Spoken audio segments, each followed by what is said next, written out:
Fala galera, bem-vindos a mais um Landcast. Hoje super feliz aqui, um baita amigo meu, um cara que eu gosto muito. E quando eu era desenvolvedor, eu aqui no meu computador ficava vendo esse cara na minha frente ali trabalhando, a galera falando, ajudando a galera, assim, já era um exemplo pra mim. Não falava muito com ele na época ali, né? Era um oi, tchau, né, Josi? Enfim, exato. Mas eu tinha já uma baita referência desse profissional, dessa pessoa que tá aqui com a gente hoje, então... Para mim, eu me sinto muito feliz e muito agradecido, viu, Josi? Josimar é o gerente. Prazer em estar aqui com vocês. Valeu, Josi. Você é um cara. A hora que você quiser voltar aqui, as portas estão abertas, tá? Legal, vamos lá. O Josi é o Josimar Santos, né? É o head de Analytics, de dados da Natura, né? Ele vai contar um pouquinho pra gente como que é o dia a dia dele lá e vai ajudar vocês a fazerem as transições que vocês desejam um dia, né, da carreira técnica, do mundo do dia a dia técnico para o executivo, né, para uma cadeira de gerência, uma cadeira de coordenação, quiçá uma cadeira de C-level, né?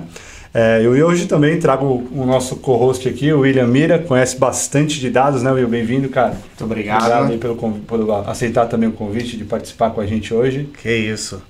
Conversando um pouquinho por fora das câmeras, ele estava falando um pouquinho da experiência dele. Eu acho que hoje vai ser uma aula para mim. Estou bem curioso conhecer tudo um pouco da história. Legal, muito bom. Fala um pouquinho de você, antes da gente falar quem que é o Josi, profissional Josi. Quem é você? O que você gosta de fazer? De onde você veio? O que você gosta de comer? O que você gosta de treinar? Se você treina, assim, fala um pouquinho para a galera, Josi. Legal. Primeiro, boa tarde a todos. É um prazer estar aqui com vocês. Bom, quem é o Josemar Santos, né? Josemar Santos tem 54 anos, tenho 2 filhas, uma é de dados também, a outra de marketing. Eu nasci em Guararema. Guararema é uma cidade do interior, e ali com 18 anos eu comecei a entrar no mundo de tecnologia na Petrobras. Comecei como programador, aí fui para outras empresas metalúrgicas, analista programador e várias linguagens que hoje já nem se fala mais, que é VB, DBase, Clipper, coisas que ficaram lá atrás. Trabalhei em várias metalúrgicas, como Bardella também, que é de Guarulhos, e ali por 1990 mais ou menos, eu comecei a minha carreira de tecnologia. E chegando em 2000, começa a minha aventura, minha jornada de dados, né? Comecei na Johnson, num projeto onde tinha uma migração de SAP e precisava criar uma área de dados. Eu me candidatei e foi ali que tudo começou. Então, minha jornada começa com dados, então eu estou mais ou menos há 25 anos na área de dados, diversos projetos que já aconteceram, diversas metodologias que passaram, voltaram e agora a gente está remodelando algumas com outros nomes, né? Que aí depois a gente conversa um pouco mais. E já passei por coordenação, líder técnico, gerente de projetos em consultorias e gerente ali a partir de 2018, 2017, onde a gente se encontrou ali no Grupo Ultra, na Extrafarma, cuidando de uma área de dados, ou estruturando uma área de dados que até o final ela ficou bem grande, e foi ali que foi o meu maior tempo e os destaques que aconteceram nos projetos dentro da Extrafarma. Passei pela DASA e agora estou na Natura como gerente de Analytics Engineers, com um time na minha estrutura, mais ou menos 50 pessoas, entre diretos e indiretos. É mais ou menos essa a minha história. Que legal, cara. O cara tem de experiência o que eu tenho de idade, 25 anos. Olha o rostinho. É brincadeira, mas... Cara, imagino a quantidade de história que o Josimar tem pra contar, né? Assim, nossa, nem me fale. De dados. Eu tava conversando com ele também, que eu acho que eu sou um garoto perto dos anos de vida dele em dados, né? O que ele tem só de vivência em dados, eu acho que eu não tenho nem de tecnologia, então... O cara tem experiência. Uma longa experiência. Legal, muito bom, Josi. E olhando assim, você falou que foi dev, né? Depois tech lead, coordenador, enfim, até galgar de fato uma cadeira executiva numa multinacional, né? Hoje, quantas lojas tem a Natura? Qual que é a estrutura, assim, seu time? Só Brasil, lá fora, como que é? Meu time tem projetos na Argentina, tem projetos na Colômbia, no Chile, no México. Então, meu time é um time multi-idiomas, multi-país. O maior, obviamente, está no Brasil, né, com diversos projetos dentro da empresa. Mas a minha estrutura está em torno de 50 profissionais, terceiros e headcounts contratados. Legal. E aí tem outros países também, como você falou... Argentina, Chile, Peru, Colômbia e México. Que legal, cara, que legal. E é muito difícil, você deve ter chegado em empresas que você falou que, por exemplo, lá atrás, você teve que estruturar uma empresa, uma área de dados, né? Sim. Talvez seja um dos primeiros a chegar, né? Como que é, assim, você estruturar uma área de data-driven dentro das organizações? O que você fez? Quais estratégias que você normalmente usa ou usou? Eu já tive empresas que eu fui para alguns projetos onde já tinha uma área estruturada, mas também empresas onde vão começar do zero. Ou tinha apenas um analista, 2 analistas, e a missão era realmente criar uma área de dados. E aí vou colocar aqui o exemplo da Extra Pharma, onde a Extra Pharma era uma rede de farmácias que nasceu em Belém do Pará. Na época tinha 120 lojas e tinha uma área de dados olhando para a MicroStrategy, um servidor SQL Server. Então, tudo isso plugado num RP legado, né? Um RP que foi criado ali dentro da própria empresa. E a missão, depois da compra pelo Ultra, teve a implementação de um novo ERP, o ERP da Oracle, e a partir daí a necessidade de informações foi a cada dia, até para provar esse M&A, né? Essa compra da empresa. Então, ali já começa o desafio, você fazer uma migração de um ambiente que era on-premise para um outro ambiente Oracle com mais capacidade de processamento, buscando informações de um novo ERP, onde você tem que fazer todo o mapeamento, todo o entendimento de negócio para você criar um modelo de dados que atenda às áreas de negócio. E é isso falando do ponto de vista tecnologia, mas falando do ponto de vista de pessoas, também essa reestruturação, né? Trazer as pessoas que estavam em Belém para São Paulo, e não foram todas que vieram, criar um novo time em São Paulo e crescer isso, né? No final, nós começamos com uma área de dados com 3 pessoas lá em Belém e depois de 6 anos e meio, eu estava com 3 áreas, com BI, com engenharia ou integração de dados e a área de arquitetura de dados cloud. Então, no final, comecei com 3 e estava com 25 ali depois de 6 anos e meio.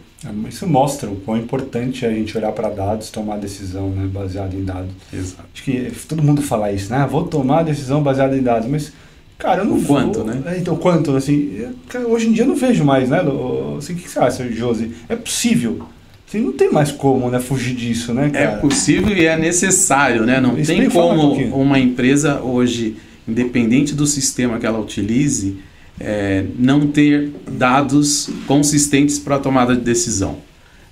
Tem todo um contexto, né, que precisa você ter informações para você olhar para aquele cenário e falar, o que eu faço agora? Então, não tem como fugir disso. Difícil? Muito difícil. Principalmente a gente engajar, né, as outras áreas a trabalhar com os dados que você está disponibilizando, né? Uhum. Eu acho que isso é uma grande dificuldade, por muitas vezes já tem aquele histórico de sempre trabalhar em planilha, sempre trabalhar ali com o que já tem conhecimento e para essa transição, para passar a olhar para uma visão analítica, tomar decisão com dados que você está entregando é um pouco mais difícil você tornar essa cultura, né, de vivenciar dados. A cultura de utilização do dado, cada área de negócio quer dar o seu resultado, né? Mas você precisa ter uma estruturação que forneça para essas pessoas o que elas precisam para desenvolver seus dashboards, seus indicadores, de uma forma que seja fluida, sem muitos blocos, né? Ou problemas de qualidade de informação. Porque se o dado estiver errado, a decisão vai estar comprometida lá na frente, com certeza. Caramba, cara. Eu lembro que a gente já teve muito problema, né, cara, no passado disso. Já. E hoje você consome os dados da camada Gold lá, né? Ou você trata os dados, ou ele chega tratado para ti? Como que é? Não, tem um desafio gigantesco aí, né? Quando você tem aqui, e hoje olhando para camadas, né, e estrutura de dados, modelagem de dados, você tem, e o que eu acredito muito, que a metodologia de Data Mesh é o que funciona. Entretanto, você tem que ter um letramento e levar muita informação para a área de negócio para que isso funcione de uma forma correta. Então, você tem ali a camada, os seus sistemas de origem, você vai ter sua camada raw, né, onde você recebe os dados brutos. A partir dos seus dados brutos, você tem a sua camada silver, onde você vai tratar, você vai colocar as suas regras de negócio, e a partir daí você vai ter a camada gold, onde a camada Gold vai ter todo já o tratamento, onde você vai gerar os seus produtos de dados para a criação dos seus indicadores e os seus dashes plugados nessa camada Gold. Então, tem todo um processo para acontecer para o usuário utilizar, e às vezes o usuário não sabe que isso tudo acontece no background. Acha que está lá magicamente o dado pronto, preparado. Exatamente. Né? É muito difícil hoje, assim, na sua opinião, né?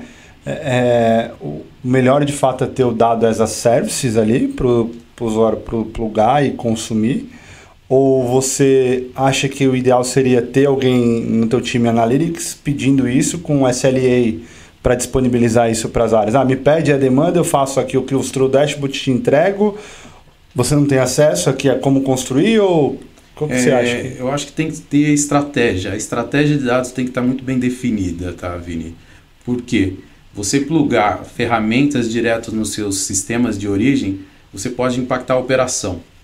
Então, você ter uma estrutura onde você centralize os dados, faça todo um pipeline de dados para que esse dado chegue e a partir daí os usuários comecem a utilizar, é o melhor caminho. Primeiro que você não impacta ali o seu ERP, se você tiver com alguma ferramenta plugada diretamente, mas tudo depende também do contexto e da necessidade daquela empresa. Eu vou ter empresas ou áreas de negócio que precisam do dado near real time ou real time. Uhum. Eu preciso que o dado seja o mais live possível, né? E outros não, eles podem tomar decisões com dados no D-1, sem impacto nenhum. Então, ter qual é a estratégia que eu quero colocar dentro dessa empresa? Não liberar o acesso para tudo, mas olhando o contexto, o que eu posso disponibilizar no D-1, que eu preciso do dado quente, como um e-commerce, por exemplo, que eu preciso acompanhar na Black Friday o que está acontecendo ali de pedidos, de vendas muito rápido, então a coisa acontece muito rápido, ou outra estratégia que seja menos impactante para os sistemas origem. Uau, muito legal. Você liderou várias equipes multidisciplinares, né, na tua carreira. Quais foram os principais desafios e quais foram as principais abordagens que você teve que desenvolver para motivar esses times, né? Porque é difícil, né, cara? Sim. O grande desafio de equipes independentes, multidisciplinares, hoje é a nossa questão geracional. Você tem profissionais com 22 anos, mas você tem profissionais com 65 anos, como eu tenho hoje. Então, esta comunicação entre os times, ela precisa fluir e você tem que estar atento às pessoas, né? Atualmente mesmo foi implementada a NR1 sobre saúde mental.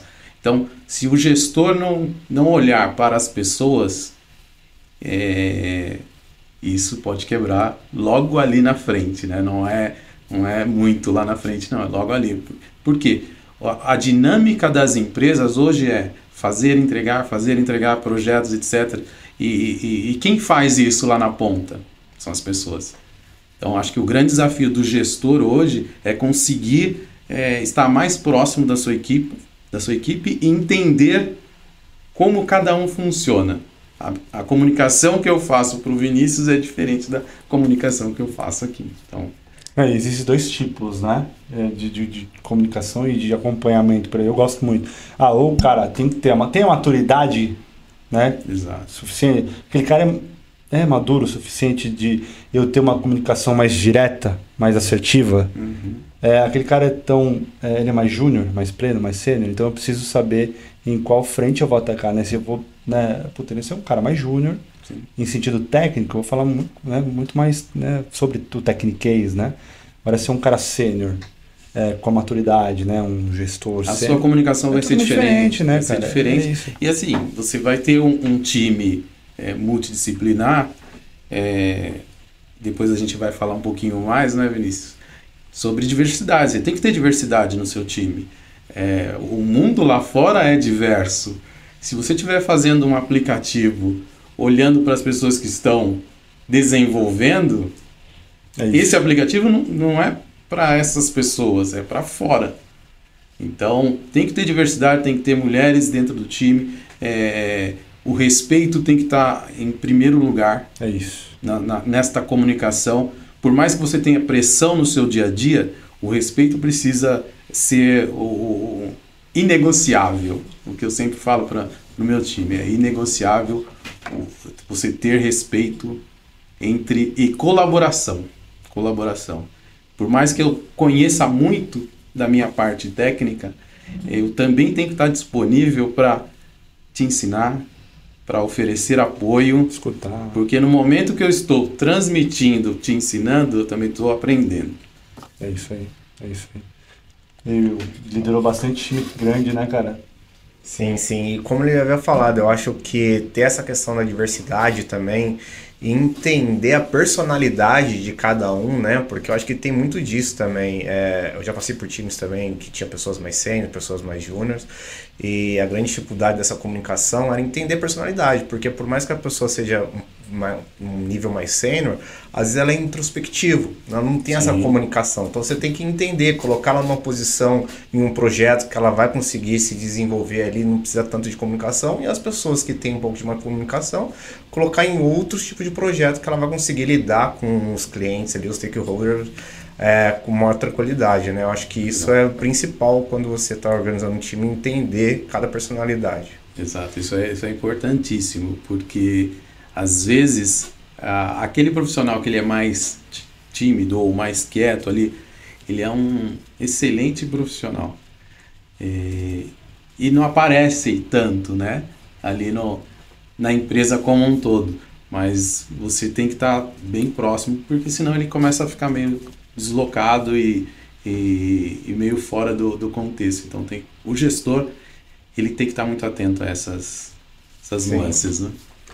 Compartilha com a gente, Josi, assim, um exemplo de uma negociação muito complexa que você teve que liderar e quais fatores que contribuíram para o sucesso dessa negociação. Em 18 para 19 teve ali a implementação da LGPD, né?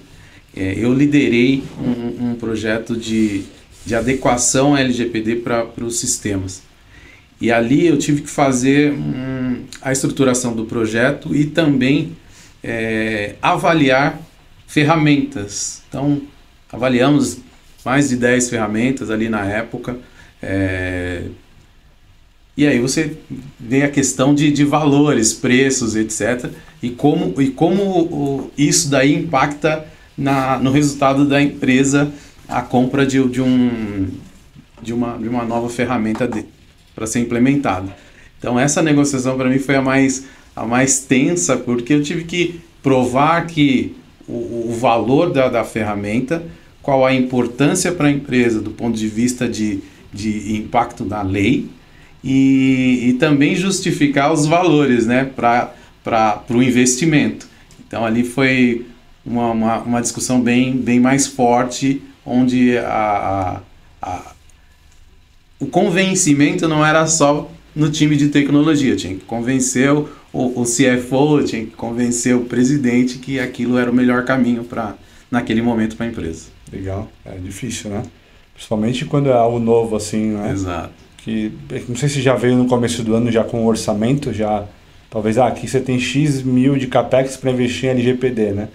Na época não tinha. Não estava... Não estava no orçamento. Não estava no orçamento, então tive que defender esse orçamento. Business case. Melhor caminho. Não, tinha dois caminhos. Ou fazer um processo onde você vai por planilha, e aí isso vai crescendo, obviamente, né? E a gente estava falando de varejo, o volume é muito maior do que nas outras empresas e muito rápido.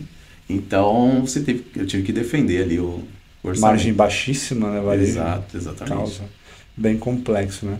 Você tem algum case de sucesso de governança de dados?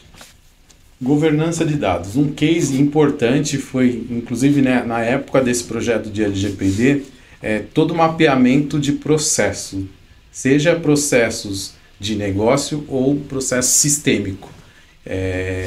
Se você não tiver esse mapeamento muito bem claro, você não consegue implementar uma governança. E a partir daí desse processo de entender aquele processo, qual é o sistema que atende, você começa a expandir no olhar de governança de dados, olhando para a qualidade, olhando para a gestão de acesso, olhando para diversos temas ali da mandala do Dama, que é que a gente toma como referência, para você ter o mínimo necessário para atingir e olhar, né, para os dados de uma forma mais assertiva. Legal.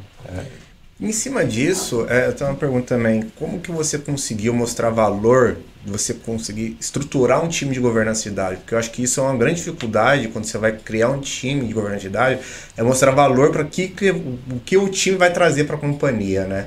Como que você conseguiu mostrar valor em cima tanto do LGPD, ou também identificar os data owners, os data stewards? Como que você conseguiu trabalhar isso? Eu acho que o maior foco da governança é você convencer a partir da qualidade da informação.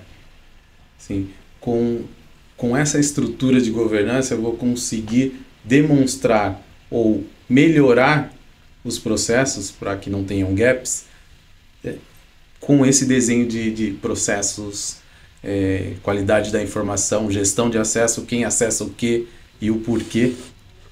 Eu acho que esse convencimento para a estruturação de um time de governança tem que ser baseado nisso.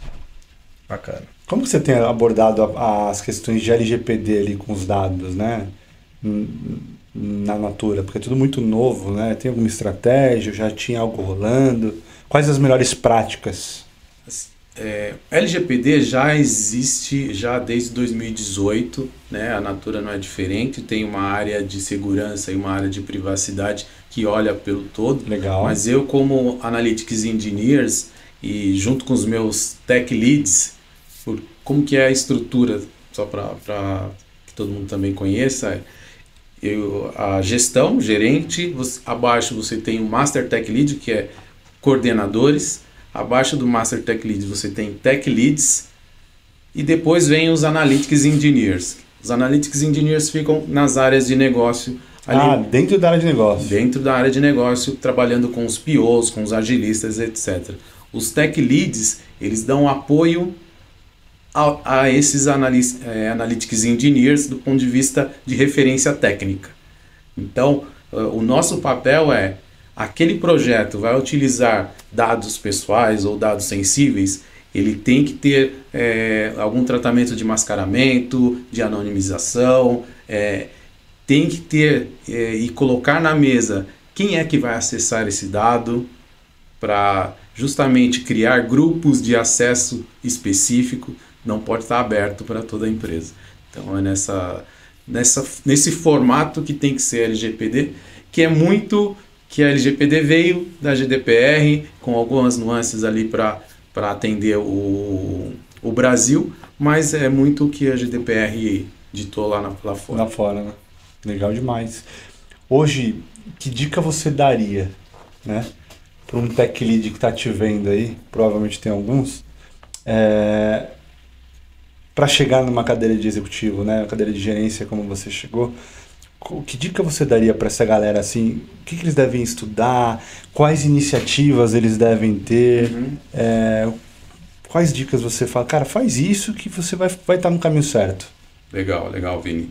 O que normalmente eu também levo para minhas equipes, né? E agora não é diferente.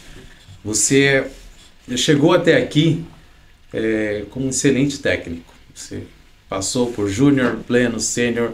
Sou um excelente técnico, né? Estou aprendendo novas ferramentas como Databricks, como Snowflake, como diversas metodologias de modelagem de dados, de tratamento de dados, pipeline, Spark, Python, SQL. Ok, ótimo. Mas um ponto importante para se trabalhar aqui, qualquer profissional, é comunicação, planejamento, negociação e saber entender o problema de negócio. Não seja um técnico que só vai receber uma demanda, executar e fazer. Eu tenho que muito focar no porquê que eu estou fazendo aquilo. Começa pelo porquê. A partir daí você começa a expandir e abrir a sua caixinha de ferramentas e falar, para esse problema de negócio, o que eu vou utilizar? Acho que essa é a dica principal. Eu acho que é um ponto em comum com todo mundo que passou aqui, né? Todos os CIOs, CTOs, gerentes, todos os executivos que passaram aqui até o momento falam exatamente isso, Josi. Entender o problema de negócio, como a tecnologia está resolvendo aquele problema de negócio. Exatamente. Não simplesmente botar o fone de ouvido ali, ver aquela telinha preta e entregar feature. Não. O que isso está impactando, né? E se aquilo que eu estou entregando realmente faz sentido lá na ponta e eu estou resolvendo algum problema de negócio. Que quer queira, quer não, você está ali para resolver problemas de negócio. Eu botaria talvez um plusinho a mais em cima disso, né? Está resolvendo um problema de negócio, mas qual a eficiência que isso está trazendo? Exato. Ou quanto que isso está trazendo de grana para a companhia também, né? Sim. Então, tentar se envolver mais com eficiência, com custo, com valor, com a estratégia ali, né? E como que isso muda o jogo, Vini? A partir desse problema de negócio, eu desenvolvi meu workflow, meu pipeline, minha primeira versão. Coloquei em produção, tá rodando. Cara, se você voltar daqui 15 dias, você faria diferente. E a partir daí, você vai ver qual era o meu custo inicial e dependendo de um pequeno ajuste, você diminuiu esse custo, você já está trazendo eficiência, você está melhorando o resultado da empresa, está melhorando o EBITDA. Então, não é uma questão de só a gestão. Todo o grupo e todo aquele profissional que cria um produto de dados, seja um dash, seja uma tabela modelada, um data mart, ele tem que estar olhando ali qual é a eficiência. No seu dia a dia, aquilo que roda, qual é o custo hoje? Qual é a volumetria que está chegando? O que eu posso melhorar nesse meu processo atual para ter um pouco mais de performance? Muito legal. Tem uma pergunta? Eu tô com 50 mil perguntas na cabeça aqui. Não, só complementando essa parte aí, eu acho que é exatamente isso. O porquê é extremamente importante até para você evitar gastos, né? Porque por muitas vezes a necessidade de uma área de negócio você consegue resolver sem gasto nenhum. Talvez ela não saiba que existe uma outra solução que já está pronta, que você já consegue plugar ali, coletar os dados, ao invés de você pegar e desenvolver todo um projeto, né? Então acho que o porquê é extremamente importante. Me interrompe aí, viu? Eu tô porque o usuário ele quer o dado. É isso. Me traz uma base? Exatamente. Não é uma base. O que você vai fazer com isso? Perfeito. Por que você está pedindo uma base? Porque de repente eu posso automatizar tudo isso e você já ter o resultado final e você já ter economizado o seu tempo de ficar fazendo a sua mineração. E se a gente olhar para o porquê e já desenvolver algo que a pessoa só vai tomar a decisão ou ter o melhor caminho ali, olha o quanto de saving a gente vai Com trazer. certeza, é verdade. Em seus pontos, me veio uma pergunta que é, como você comentou que os engenheiros, né, ele fica colocado nas squads, existe um tech leader, Como que você faz para que não haja duplicidade dos dados, redundância dos dados, né? Para que, como por exemplo, um engenheiro não tem ciência que já existe uma informação para ele ir lá coletar e acaba duplicando. Como que você administra isso? Esse é o grande desafio de todo mundo, né? Não é exclusividade, eu acho que esse é o grande desafio, mas como grupo e como time, a cada demanda que chega, o Analytics Engineer junto com um Tech Lead, que aí ele já tem um olhar um pouco mais do todo, ele tem que buscar num catálogo de dados, ver se aquilo que está sendo pedido já não existe, para não ter o retrabalho. E o objetivo principal é você voltar um pouquinho lá atrás no Data Warehouse, onde você tinha centralização de algumas coisas. Então você ter cada vez mais o reuso de produtos de dados. Mas é um processo de governança que precisa acontecer com muito mais eficiência, que é utilizando catálogo de dados e fazendo com que as áreas de negócio entendam que isso precisa acontecer.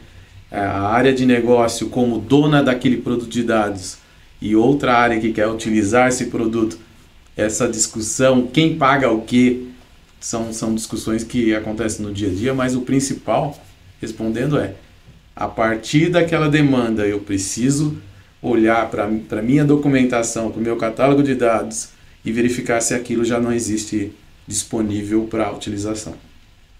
Não, perfeito. E como você comentou, eu trouxe essa pergunta porque você havia comentado da parte do Data Mesh. Eu acho que você criar catalogação em cima do sistema Data Mesh hoje em dia é um grande problema das empresas. Desafio, né? Um grande desafio. Hoje, eu não trabalhava, mas hoje trabalho com Databricks e ele gera um ambiente analítico muito propício para isso. Porque você tem desde do pipeline de dados até a disponibilização. Então você cria a camada de plataforma, você cria a camada de produtos e tudo no mesmo ambiente, isso já facilita muito. Uau. Uma dúvida assim, hoje você, por exemplo, como gerente, deve receber 50 mil mensagens no LinkedIn o tempo todo pedindo para te mostrar a solução, e etc, etc, etc. E você vai em eventos e vê milhões de soluções ali para dados e etc.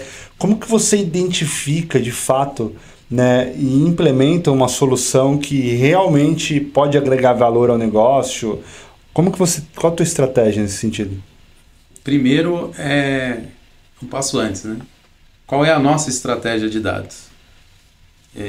Ferramentas vão surgir a todo momento e não necessariamente eu posso utilizar todas, mas eu tenho que ter uma camada estratégica muito bem definida para que não fuja, né? Então, e a partir do momento que eu tenho uma oportunidade de testar algum tipo de ferramenta diferente que vai trazer um resultado, fazer POCs, experimentar mesmo, né? Eu acho que você tem que ter um tempo ali do seu dia a dia, mas você também tem que ter o tempo de inovação e pensar o que eu posso melhorar nos meus processos. E a partir daí, o que eu tenho de ferramentas ou o que tem de novo que eu também poderia utilizar dentro da empresa ou dos meus processos. Nessa linha. Aí você tem que olhar então primeiro para a estratégia que você quer fazer, para aí sim ver se alguma ferramenta que faz sentido para adaptar a tua estratégia, acelerar, alavancar. Exatamente. Olhando para eficiência e coisas do tipo. Exatamente. Muito legal. Bastante coisa que dá match, né? Com muita coisa que você fez, né, cara? Exatamente. Acho que eu passei por tudo isso, né? E em cima disso, com um boom, inclusive, né? Eu sei que já vem vindo durante um tempo, mas agora que está um boom do pessoal utilizando principalmente a inteligência artificial para ajudar ali nos modelos preditivos, como que você vê isso para os desenvolvedores? Você acha que isso ajuda no dia a dia os desenvolvedores a utilizar a inteligência artificial? Ou você acha que atrapalha porque acaba não entendendo o que ele está fazendo e acaba só utilizando a inteligência e não entende o core do negócio para poder desenvolver o modelo? Eu acho que é um acelerador, a inteligência artificial é um acelerador e aumentar a produtividade. Ele não é um fim, ele é um meio. O profissional ele tem que estar capacitado ele tem que entender do negócio, não só um executor de programas e gerar o resultado, mas o porquê entra aqui novamente, por que eu estou fazendo aquilo. E a inteligência artificial vem para melhorar os nossos processos. Melhorar os processos. Acelerar, né? E acelerar o dia a dia ali do desenvolvedor. Você não pode assumir que aquilo que a inteligência artificial mostrou para você é a verdade absoluta. Você tem que ter um senso crítico e analisar muito bem o que você vai entregar, né? Colocar em produção. Você usa no dia a dia hoje? Uso bastante. É mesmo? Uso bastante. Que legal, cara. Muita gente usa, né, cara? Assim, mudou muito, né? Sim, aumenta a sua produtividade, também. Aumenta a sua produtividade. Não é que você vai assumir aquilo como a verdade absoluta, mas aquilo já te adianta e muito. É algo que você levaria ali um dia para fazer, você fez ali em meia hora, 15 minutos. Então, você vai sobrar mais tempo para pensar... Fazer outras coisas. Estratégia. É verdade. Sair do apagar incêndio para você ter um slot de tempo ali que você consiga pensar como eu consigo melhorar a vida da minha equipe. Então, acho que isso ajuda muito. Muito legal. Eu vejo que isso, como você falou, ajuda muito, acelera muito, mas de fato, ele não é o fim, né? Ele é um meio para aquilo que você está fazendo. Uma das coisas, inclusive, que você comentou para disponibilizar o dado ali com qualidade, que eu vejo que muitas empresas hoje estão tocando, é aplicar a inteligência artificial junto com a parte de qualidade de dados, porque isso acelera a identificação de erros ou de falhas ali em toda a completude que você vê a partir de dados, né? Mas eu vejo que por mais que você aplique, não é uma coisa que você aplica e não olhe mais para aquilo. Você sempre tem que estar olhando, calibrando, porque você é sensível. Revisitando. Exatamente. A todo momento, exato. Não tem como fugir, não. Porque se você não olha, só implementa e acha que aquilo vai... Não é eterno. Exatamente. Não é eterno. Como que a inteligência artificial ajuda a Natura hoje? Tem algum caso que você pode compartilhar com a gente de utilização? Óbvio que no dia a dia dos executivos, do time para acelerar, como você comentou, mas na operação lá, o time usa sim, eu não sou gestor de inteligência artificial na Natura, mas sim, tem alguns casos, né? Você tem a Maia, que a gente chama, a Maia está lá na ponta, tá com as consultoras, então ele tem processos de demand planning, que é utilizado a inteligência artificial. Então tem alguns cases bem interessantes ali, tanto para o varejo, quanto para o e-commerce, quanto para a venda direta. Legal.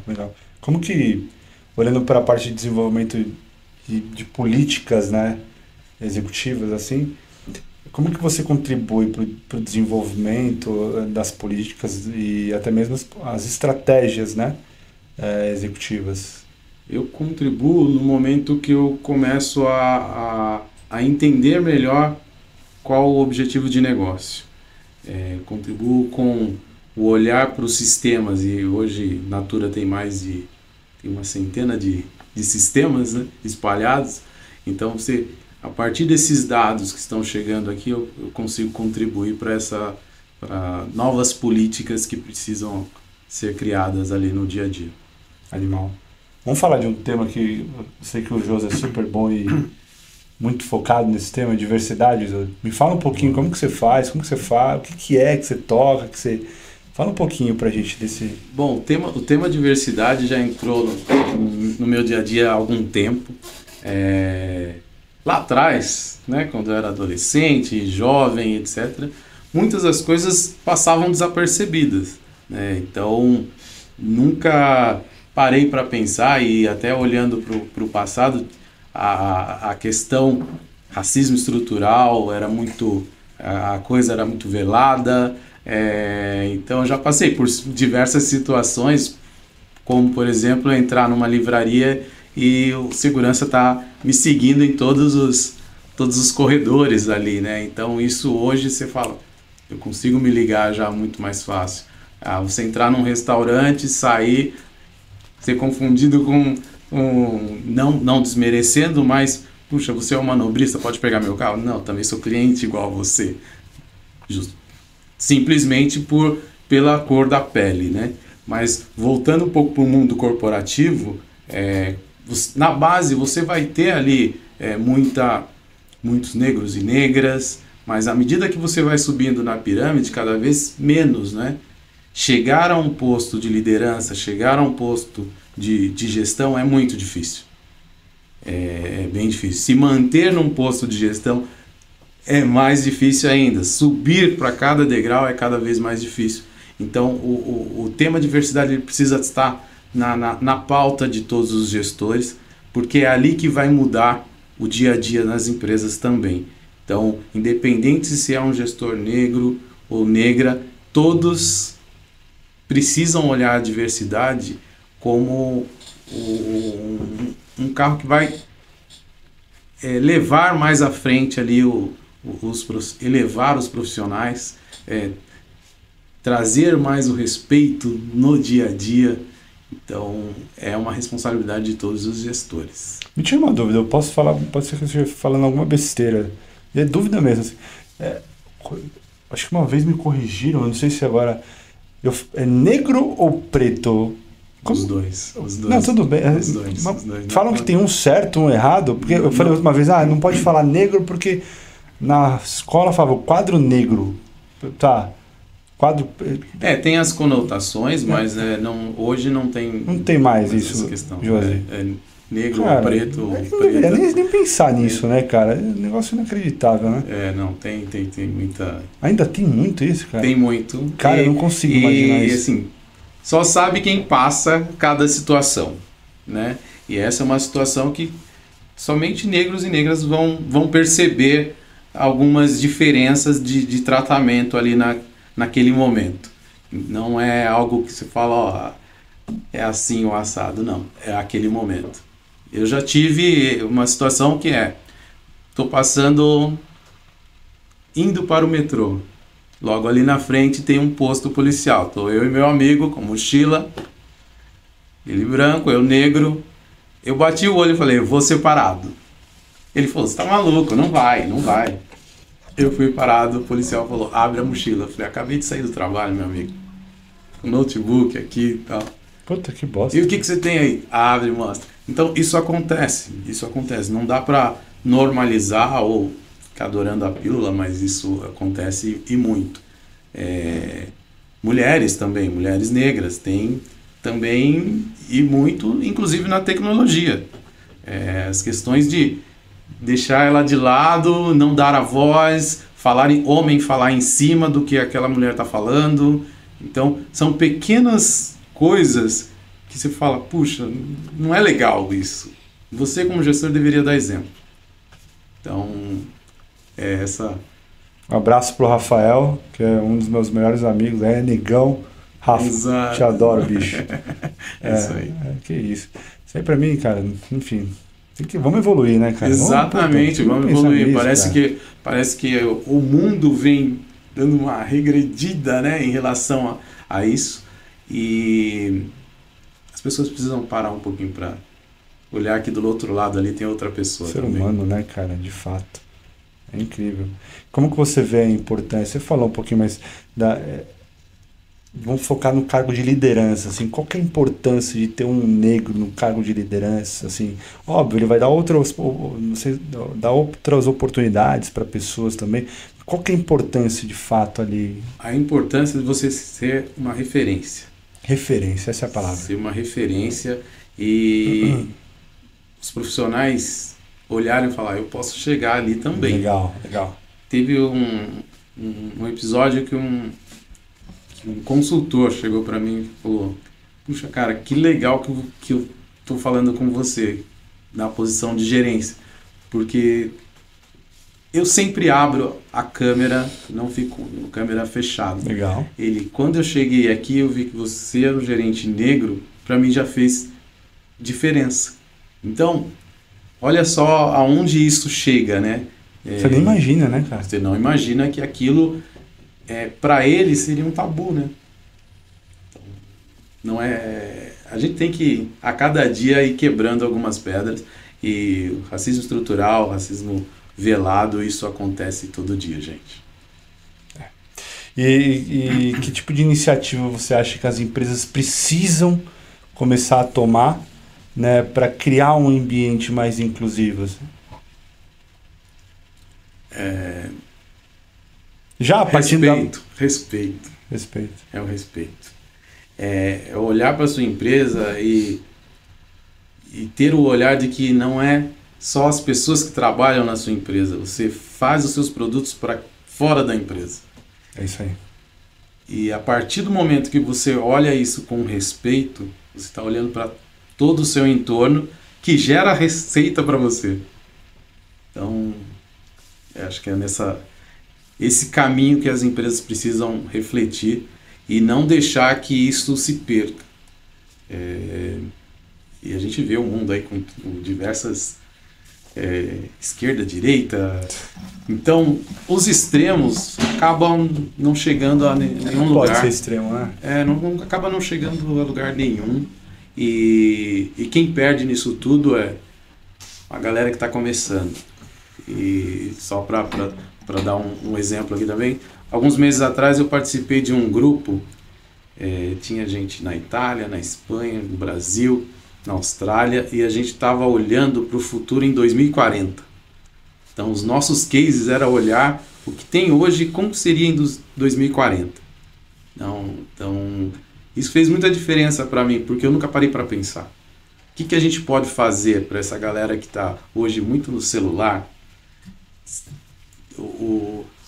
A educação ela não está como era antes. O que a gente pode fazer para lá em 2040 ser um pouco diferente, né? Isso aí. Porque em 2040 são as crianças que estão aqui com 10 anos, 15 anos, e elas que vão estar lá na ponta. E eu tenho uma pergunta em cima disso. Como que você lida com os conflitos, principalmente quando há conflito entre homem e mulher? Porque eu já passei por situações, por exemplo, quando eu tinha líderes mulheres e por muitas vezes as pessoas, né, que ela liderava não aceitavam certas ordens que ela, ou certas colocações que ela incluía tal, eu tinha que sentar, entender ambos os lados, né, e mostrar porque ela estava ali, por mérito e tudo mais. Como que você lida com isso? Ou você já passou por isso, enfim? Não passei, assim, necessariamente nesta linha. É muito parecido, né? Mas eu foco muito na importância do grupo. Assim, ninguém é uma ilha. Você não vai conseguir trabalhar sozinho. Você precisa trabalhar em grupo. E cada um aqui tem a sua importância. E para mim todos importam. Então acho que começa pelo respeito. Independente se você é homem ou mulher, a palavra inegociável é respeito. Se fugiu disso, por mais que você seja o melhor desenvolvedor do time, talvez você não esteja no lugar certo. É isso aí. É isso Faz aí. sentido. Galera, se você precisa de um engenheiro de dados, de um arquiteto de dados, de um cara especialista em Generative AI, né? Alguém de dados, ou algum body shop para a tua empresa, contacte o time da Lend aqui. A gente vem crescendo muito nesses últimos meses. Já passamos dos 200 profissionais alocados aqui em grandes clientes. Dê essa oportunidade para a gente faz um assessment na sua empresa, sem cobrar nada, sem custo nenhum, né? Em cima desse assessment a gente cria uma concepção de produto, mostra para você como que nós resolveríamos, ajudaríamos você nessa determinada demanda. Se precisar, a gente cria inclusive um business case para você angariar budget para conseguir trabalhar em cima disso, e aí sim na quarta etapa a gente constrói em conjunto, tá? Então procura o nosso time comercial aqui, lendtech.com.br, essa galera vai atender vocês com muita força de vontade e energia, tá? Ô Lori, pra gente finalizar, cara, eu tô com o Lorival, meu advogado, tá comigo na cabeça, cara, Josi.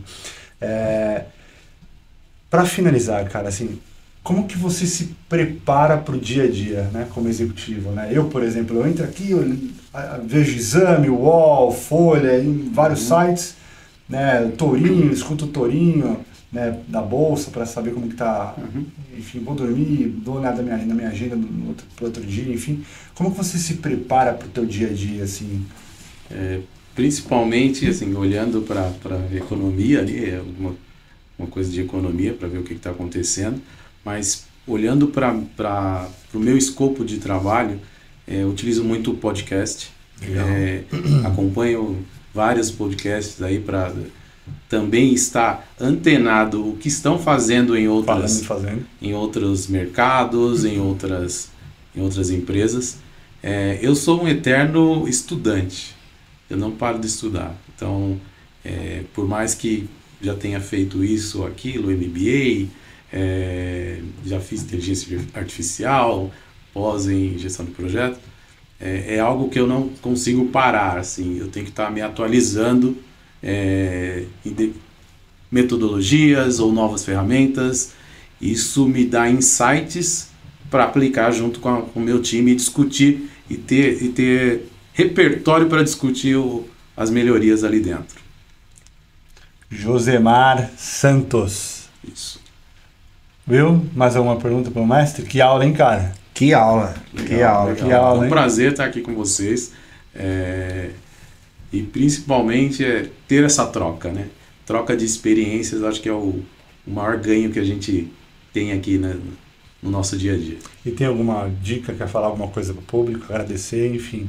Dica, eu também sou mentor, né? Então faço mentorias aí para profissionais de TI, principalmente aquele profissional que está saindo do sênior para uma posição de coordenação, liderança, justamente falando sobre, não só de tecnologia, porque tecnologia te trouxe até aqui. O que é que está te faltando? Quais são os gaps para você subir mais um degrau, né? Que principalmente as soft skills que muitas das vezes o profissional de tecnologia ele não dá a importância que deveria. Galera, assim, o Josemar trouxe um ponto extremamente importante, né? Que é a mentoria, né? A gente tem aqui na Lend, que mais pra frente vocês vão começar a ver em tudo quanto é lugar, o corte do Josemar, o corte do Domingos, da CIMED, da Ana, da Vest, uma galera forte que veio aqui, tem uma galera que tá por vir, o Bruno da RAP, o Toasa do Madeira, enfim, uma galera muito forte, desculpa para os que eu não lembrei, mas são muitos nomes, né? Então a gente vai começar a abrir agenda com esses caras, com esses profissionais que têm uma bagagem imensa, né, para vocês. Então serão algumas horas por semana para que vocês consigam conversar com essas pessoas, para que vocês consigam aprender, né, entender, tirar suas dúvidas, pedir dicas. É extremamente importante a mentoria, tá? Eu não tive lá atrás. Se eu tivesse, eu acho que seria muito melhor, assim, né? Teria aprendido muito mais. Faz toda a diferença, toda a diferença, né? Sim. Então aproveite essa oportunidade, tá? Enfim, procurem de novo o nosso time aqui e fale, eu quero falar com o Josemar da Natura, né? E aí a gente vai conseguir uma agenda para você, as meninas aqui do time comercial vai com certeza ajudar vocês a conversar com essa galera gigante que veio no podcast e com essa galera gigante que está por vir aqui também. A gente está com a agenda até metade do mês que vem ainda com gigantes de grandes empresas, tá? Eu acho que é isso. Se inscrevam no canal aí, compartilha também, acho que é importante, tá? E adicionem, né? Adicionem o Josi, por favor, lá no LinkedIn, um baita profissional legal. E inclusive as empresas aí, coloca esse cara aí como conselheiro, cara de dados. Acho que realmente tem um conselho aí no board e conhece de tantos assuntos, tá bom? Obrigado, Will. Obrigado. Foi muito bom a participação. Obrigado. E só reforçando aqui, né? Ative o sininho também para sempre receber os novos podcasts com grandes executivos que a gente está trazendo. É isso aí. É isso aí. Valeu. Obrigado. Até mais. Tchau, tchau.